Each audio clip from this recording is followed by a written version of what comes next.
Hello, BookTube. It's Wednesday, and that means New Comic Book Day, and that's when fedora-tipping oink monsters ooze forth from their parents' rumpus room and go to the LCS, the local comic shop, where on the wall is displayed today's new issues. New releases of all comic books come out today. And I used to go to my local comic shop every Wednesday and buy all the latest issues of the comics that I was following. But over time, I've stopped doing that. The comics have gotten much more expensive. The comic book storyline collections have gotten ubiquitous. So there really isn't any reason to buy and accumulate these things when I can just get collections of anything that interests me. And I can check out most of the collections to see whether or not they interest me through the library. Most libraries now have a very healthy graphic novel selection.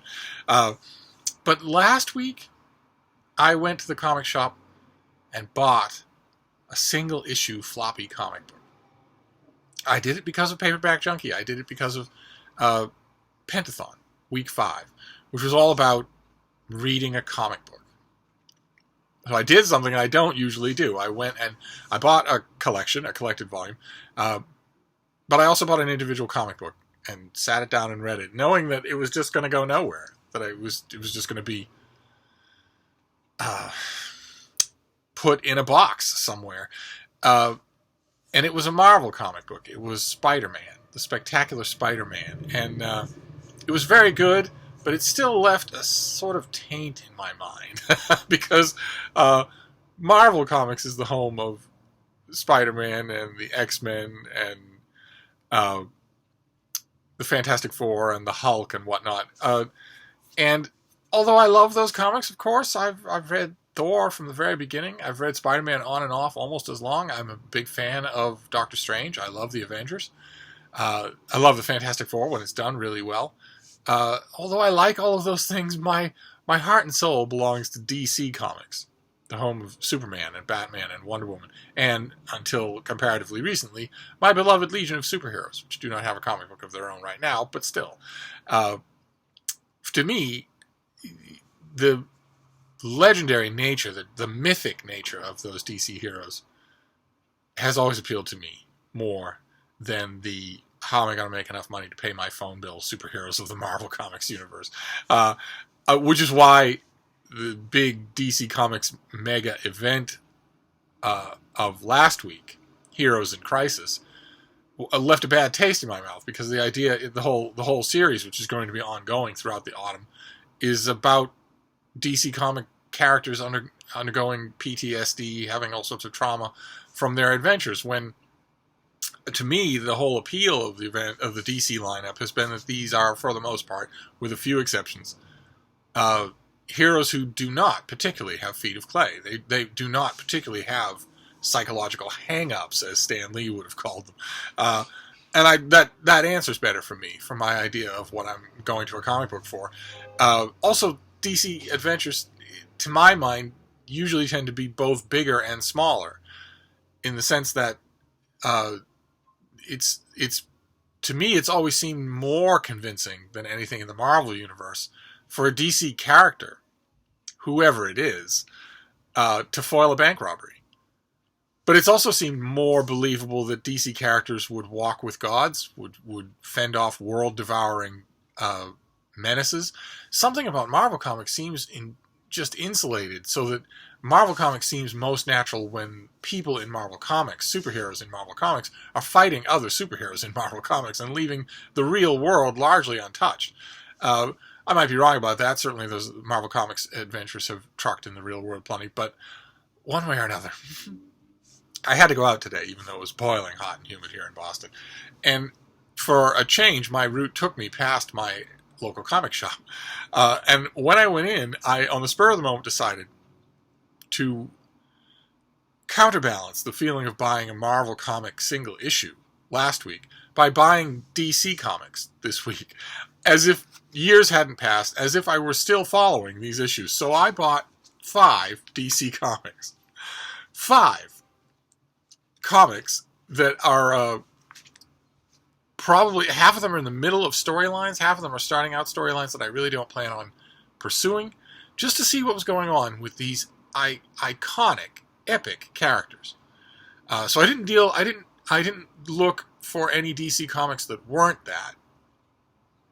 There have been times in DC Comics history where the epic, iconic characters, barely any of them had comics of their own. And there have been other times in DC's continuity when you would dip down into the adventures of those characters and they'd be unrecognizable. Right now, it seems to me that with almost no exceptions, the marquee iconic characters in the DC universe are not only all recognizably themselves, classic, more or less classic interpretations of the character, but also more or less all of them have their own comic books, which is an added bonus. So I got a bunch of comics, and I want to walk you through them. And for you comic book fans out there, the first one is Hawkman, number 5, with a foil cover that has he is bashing some bad guy with his mace in the rain, and the rain is highlighted. So when you look on it straight on, you don't see it. And then it, in the glint of the light, it's a very good thing. It's written by Robert Venditti, and it's drawn today, this afternoon anyway, by Brian Hitch. Brian Hitch is a hugely popular fan favorite artist, and with spread panels like that, look at that. That is incredible. Those are our two heroes, Hawkman and the Atom, Roy Palmer, the Atom. You can see from spreads like that why he would be so popular. He drives me crazy because he's totally unreliable. Not some of the time. He's 100% totally unreliable. If you get Brian Hitch and you sign him up to do 6 issues of Hawkman, he will not do 6 issues. He will not deliver. He will break his contract. No matter what it is, Marvel or DC, and no matter how much he goes in front of a Comic-Con panel and says he's dreamt all of his life of drawing this particular character, he still won't do it. He's totally unreliable and has not finished a project in I don't even know how long. So God knows how long he was put on contract to do Hawkman, but however long it was, he's going to disappoint his employers because he won't do it. So the real key, I guess, from what I've been able to determine, that he has drawn Hawkman for the last 5 issues. The real key would be who's drawing Hawkman on issue number 10.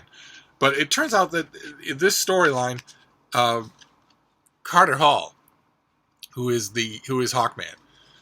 In the original storyline, he is a reincarnation of an Egyptian prince who exists in the present day, but uses ancient weapons to fight bad guys, bank robbers, stuff like that, and a host of supervillains. And then, like with so many other DC heroes, Hawkman was then later retconned and revamped in a more modern version, and this new Hawkman was a lawman from the planet Thanagar, who used technology to power his wings, but still liked the idea of fighting crime on Earth using antiquated weapons like crossbows, nets, or maces. And apparently now, Hawkman there have been writers have been trying to square those two versions forever, and there was, about 30 years ago, a great, extremely complicated version of doing that that somehow brought Thanagar into the reincarnation cycle of an ancient Egyptian prince on Earth. The current idea is much simpler. It's a much simpler and more elegant version of that, which is that Hawkman, this person who is now in the human body of Carter Hall and taking on the superhero persona of Hawkman, has been reincarnated not only across time but across space.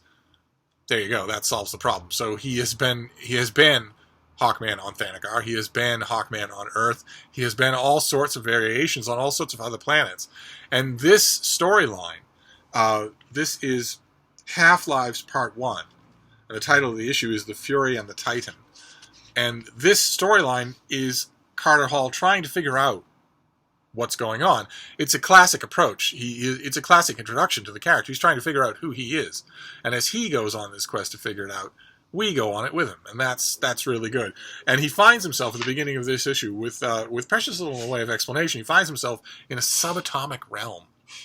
There, he finds the Atom, his old friend, Roy Palmer, who is a superhero with the ability to shrink to subatomic size.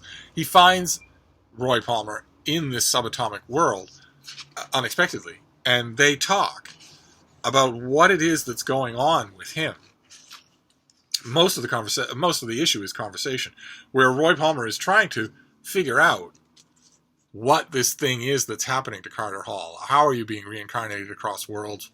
How does it? What does it have to do with the extra-dimensional metal that powers your wings, that powers your mace? And at one point, there's a really neat little moment. At one point, Carter Hall asks, "Am I human?" Because he's not sure anymore. If half of what Roy Palmer says is true, he might not know.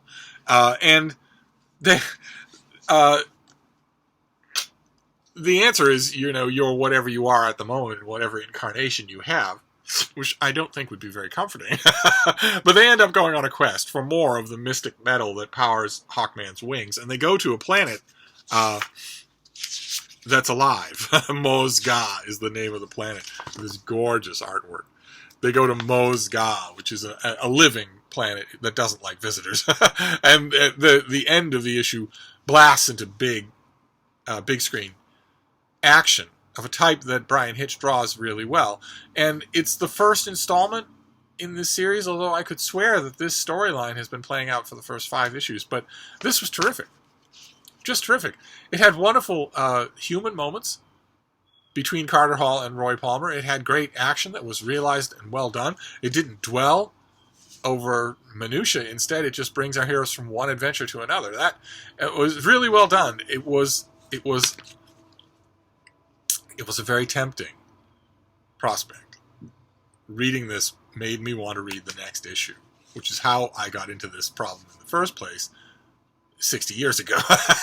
But anyway, then we move on to the next one. The next one is Catwoman, the marquee Batman villainess from 60 years ago, has been a staple of the DC universe forever, usually in the role of a sort of prototypical anti-hero. I mean, she was one of Batman's rogues gallery forever and ever in a variation of costumes. But with Catwoman, there was always something a little different. There was always a hint that maybe she was attracted, if not to the straight and narrow, then to Batman himself. And that aspect has been played up many, many times in many different ways throughout the comic book world, some more graphic than others, and all of it takes its cue from Batman Year One by Frank Miller and David Mazzucchelli, a fantastic 4-issue miniseries about Bruce Wayne becoming Batman, that also has in it an incredibly good realization of Catwoman that everyone has basically used since then.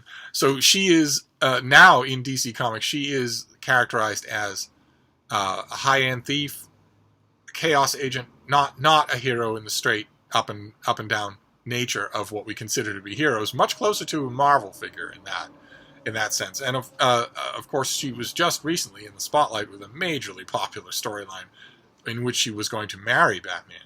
That, that a story is in comic books is big when your nightly news anchor briefly talks about it. And Catwoman, it turns out, has her own comic book. And that's good. It's long overdue. Long overdue. The major female figures in the DC universe should all have their own comics. They should all be on issue 100 or more of their own comics. Catwoman should have had her own comic for 30 years. Black Canary, I don't think, has her own comic, and she should. And Supergirl and Wonder Woman and a bunch of other things, but one way or another, look at this. This, I am told by comic book fans, is a new way that DC has been doing their covers. Look at the difference between the two. This is the old way. You have the logo and the identifying box, you have the title of the comic and the barcode at the bottom. And that's just the way comics have looked forever. But look at this. It's just artwork. Down at the bottom here is the identification. It's Catwoman number 4. And these are the people who did it.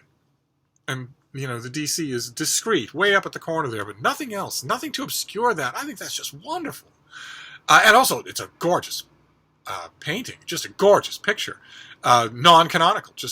Let's do an interpretation of what Catwoman might look like with an ornate Venice-style mask on her face. Just lovely. And the issue itself, let me give you the credits here. The issue is written by Joelle Jones, who also does part of the artwork. and another part of the artwork is done by Fernando Blanco. And the main reason why there are two parts to the artwork is because the story is split between the present and the past. And it's all backstory of Selina Kyle, Catwoman. It's all the story of her, a backstory of her world and her younger sister, Maggie, who is everything that Selina Kyle is not, even at a young age. The issue features an adventure that the two of them have on Halloween in costume. And there's a wonderful spread where they're out and about. Look at that. Look at that. Isn't that lovely? That is the young Selina Kyle, and of course, dressed as an angel is her goody two-shoes sister. But look at that. Isn't that wonderful? Already at this young age, Selina Kyle is unconventional and take no prisoners. And we get that little adventure as a way of showing that the sisters are completely different temperamentally. But we also get intimated throughout this issue is that a supervillain named Black Mask tortured and broke the mind of Catwoman's younger sister. And that her younger sister Maggie has been sort of in an institution just sort of as a vegetable ever since. Physically hale and healthy, but mentally checked out. Her mind's not there, as one character says. It's gone elsewhere. And it turns out in this issue that periodically Selina Kyle visits her sister and just talks. Her sister never responds. But she goes to visit. We get the sense that the visits are as much grounding her as they are any kind of therapy. And her latest visit is interrupted. She's in the room. She has to take to the rafters of the room so no one sees her. She's interrupted by one of the caretakers at this facility, ushering in a doctor who says that he has permission from Maggie's estate to try a new treatment on her. And those of you who are, there aren't any of you who are watching this episode of my show who aren't familiar with comic books. I would assume that no one's watching this who isn't. But just in case one or two of you are... Did I just call this my show? I did. Oh my God. Well, anyway. The one or two of you might not be familiar with the way things work in the comic book world. If a doctor shows up with a new treatment, he is evil. Okay? Just so we know that. And yeah, sure enough, you can tell from the last few panels that this guy's going to be evil. And it's unlikely that he's going to get away with anything because Catwoman's right there in the room. As soon as the attendant leaves, she's perched in the rafters, ready to protect her sister. But I loved the issue. It was so small scale compared to the cosmic goings on in Hawkman. But the personality was wonderful. The personality was not interchangeable with any other DC character, and that's wonderful. I had no idea that Catwoman was being done so well. Ordinarily not my cup of tea at all. I ordinarily don't like comic books about characters who don't have superpowers. But if I'm making an exception in a couple of cases in this very comic book hall. I can make an exception here. This was wonderful, just wonderful. Everything that it was so intimate, and yet it hooked me right from the beginning. So once again, I finished it perfectly eager to read the next issue. Then we have this next one. This next one announced trouble right on the cover by saying it was part 2 of a storyline. Which is exactly what I'm trying to avoid. But I figured part 2, I was probably early enough. And I confess, I bought it for the cover. I mean, the Catwoman cover is lovely. The Hawkman cover was lovely. This cover is lovely too. It's the old version. It's not this. It's not just all artwork. Instead, it's more like Hawkman. It's Wonder Woman. This is Wonder Woman 56, The Witching Hour Part 2, where you get the title of the issue and the title of the series and the box for DC. But look at that cover. Oh my. I admit, I am still not, even after that terrific movie, I am still not reconciled with this being the new canonical Wonder Woman. A character who carries a sword and a shield. To me, a large part of the point of the traditional Wonder Woman with her golden lasso of truth was that she wasn't a warrior, that she would fight and could fight better than anyone in the DC universe if she had to, but that she was a figure of peace, an ambassador of peace. So giving her, having her always ready with a broadsword and a shield, I'll get used to it. It has a sort of classic Greek flavor to it. I'll get used to it. But in the meantime, this is The Witching Hour Part 2. in which the an ancient witch goddess is awakening, and it turns out the plot is summarized really well in this issue. So although the first page, there's a little box from the editor saying, hey, grab Wonder Woman Justice League Dark Wicking Hour Part 1. You should read that first. Although one of the editors puts a little box down at the bottom saying that, I didn't feel it at all. So I don't know if that was just to gin up sales for that issue, or maybe just to be sure on the part, just to make sure readers were warned. But I caught on pretty quick to this, especially since there's a good deal of explanation. That this enormously powerful witch goddess is the patron of Circe from Greek mythology, who famously turned Ulysses' men into swine, into animals when they visited her islands. But apparently the storyline here is that there's a kind of variation Justice League Dark, that's comprised of unconventional or even supernatural people. The one weakness in this issue is that is not explained at all, when all it would have taken is one box at the top of one page to tell us this is Justice League Dark and here are the characters on it. Instead, I had to sort of grope along. One of the characters, I believe, is Swamp Thing. Another is Man-Bat, the biochemist in Batman's universe, who injects himself with a serum that makes himself into a sort of a man-sized bat with trousers and whatnot. Imagine the Incredible Hulk, only metamorphosing into a big werebat. That character is not supernatural, so I'm not sure what he would be doing on a supernatural Justice League. And then there's a talking chimp.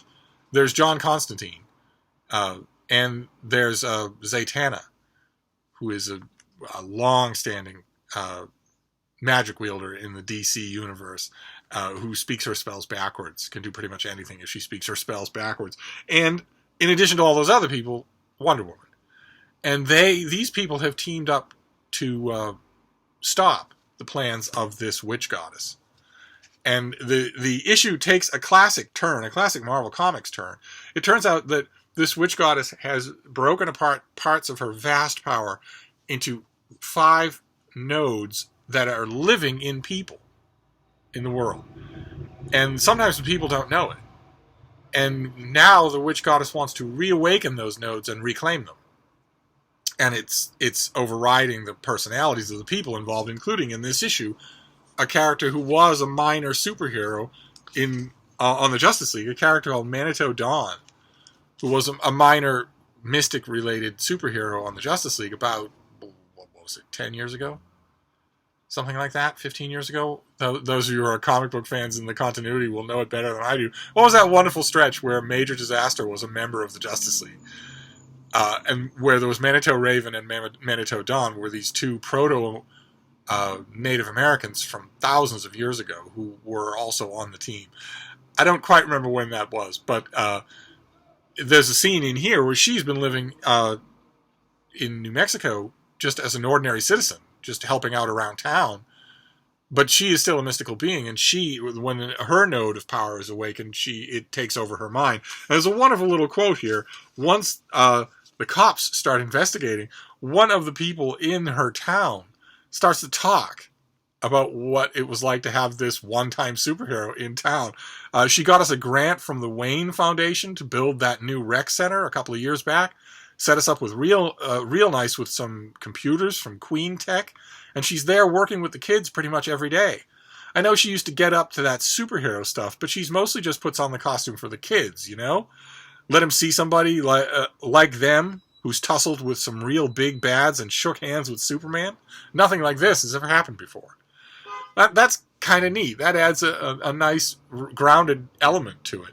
But it turns out that one of the people who's very much involved in wanting to know what's going on with Manitou Dawn is another great DC hero, a hero who really isn't a marquee figure, he really should be, called Deadman, an old carnival acrobat named Boston Brand who is killed and is reincarnated as a ghost who can possess the bodies of living beings, one at a time, to help him solve crimes and fight injustice and whatnot. And he gained his second life and his second chance at existence in a mystical land, a mystical kingdom in the mountains called Nanda Parbat. And that kingdom is now under attack by this possessed version of Manitou Dawn, all at the behest of this super powerful Witch Queen. And this Justice League Dark is trying to figure out what to do about that, what approach can be taken, because Circe informs our heroes, once they get over their initial disagreement and just talk, she informs our heroes that once the witch goddess assembles all of her different nodes of power, there isn't any power on Earth that can contend with her. That using her own little nodes of power against her to stop her from doing it is probably the only way to win. And now the issue ends in a classic moment, because Wonder Woman refuses to just wait around. She wants to take the battle to that goddess. And she's perfectly willing to be the vessel of you trying to use that goddess's power against her, even though she knows that if it backfires, she will become the biggest danger to her allies. There's a neat moment here where her colleagues don't want her to do it. Zatanna, who has been Wonder Woman's colleague on the Justice League, the normal Justice League, many, many times. These two characters go back forever. And at one point, after Wonder Woman has suggested that maybe they use this goddess's power against her, Zatanna says, maybe Batman was right. Maybe you aren't up for this. And it causes a wonderful moment of awkwardness at Circe's supper table as everyone says, "Oh, bollocks!" Look at how they're also disturbed, because that's not the sort of thing you say to Wonder Woman. And Wonder Woman, of course, doesn't take it. She's furious. There is enough, she says. There is a power inside me capable of ripping the world apart, and our enemy wishes to use it to do just that. You expect me to sit back and wait as our dark plans come to fruition? I will not be a weapon for a vengeful god, Zatanna. I will not.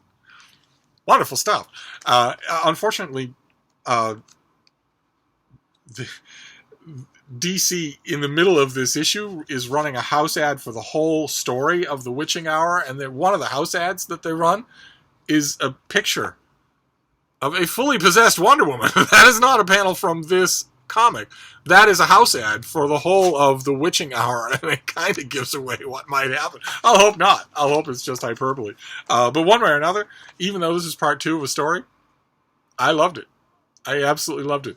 The personalities were wonderful. The dialogue was wonderful. Everybody's in character, as far as I know. I don't know talking chimps from a hole in the wall, but the characters that I do know, nothing jumped out and said, "Oh no, that's wrong." I enjoyed it quite a bit. Once again, it made me want to continue reading The Witching Hour and find out what happens. Because there's a classic gimmick in here that I don't... we're told at one point that the team has been given a prophecy that one of their members contains the power to prevent all of this from happening. And everyone's just assuming that since Wonder Woman is by far the most powerful member of this team, that it must be her. And I don't think that's going to end up being true. Wouldn't be surprised if it ends up being the monkey. But one way or another. I liked it quite a bit. And then the next one, of course, my last 2 here, if you're going to go out and buy DC Comics, well, if you're going to get Wonder Woman, then you need her 2 boyfriends. You can't just get one member of DC's Trinity. You have to get the other 2 as well. Batman and Superman.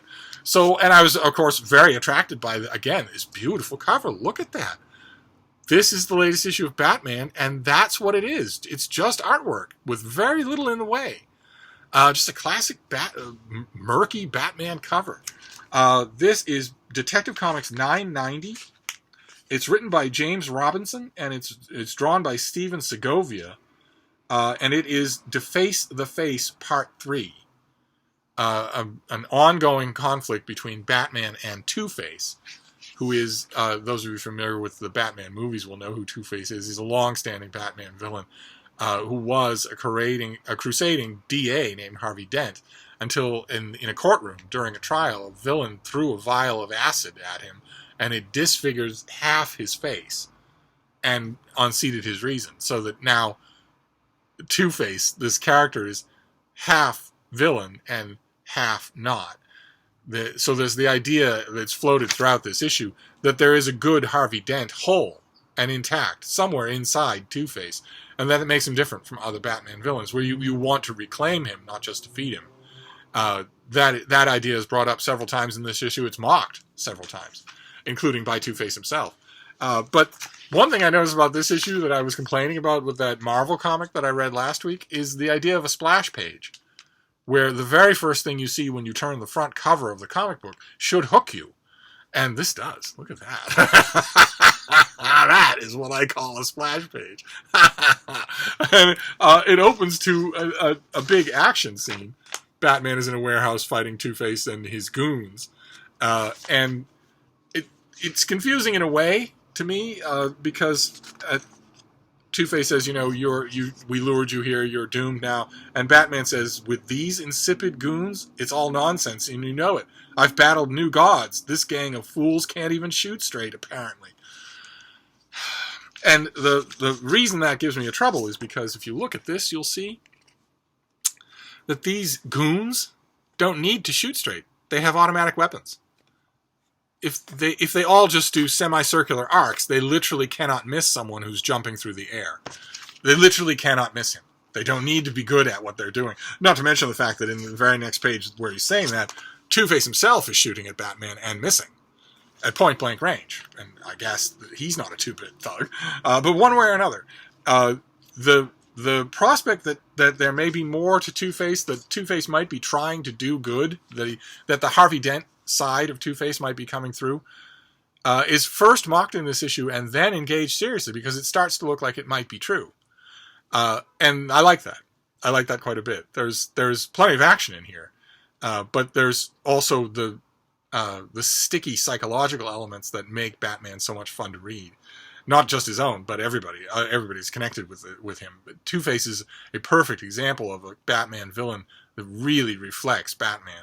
People always say, Batman fans love to say, that the ultimate reflection of Batman is the Joker. I've always thought that it's more likely Two-Face, because Batman also is split right down the middle in terms of identities between, Bruce Wayne and this alternate reality that has consumed him.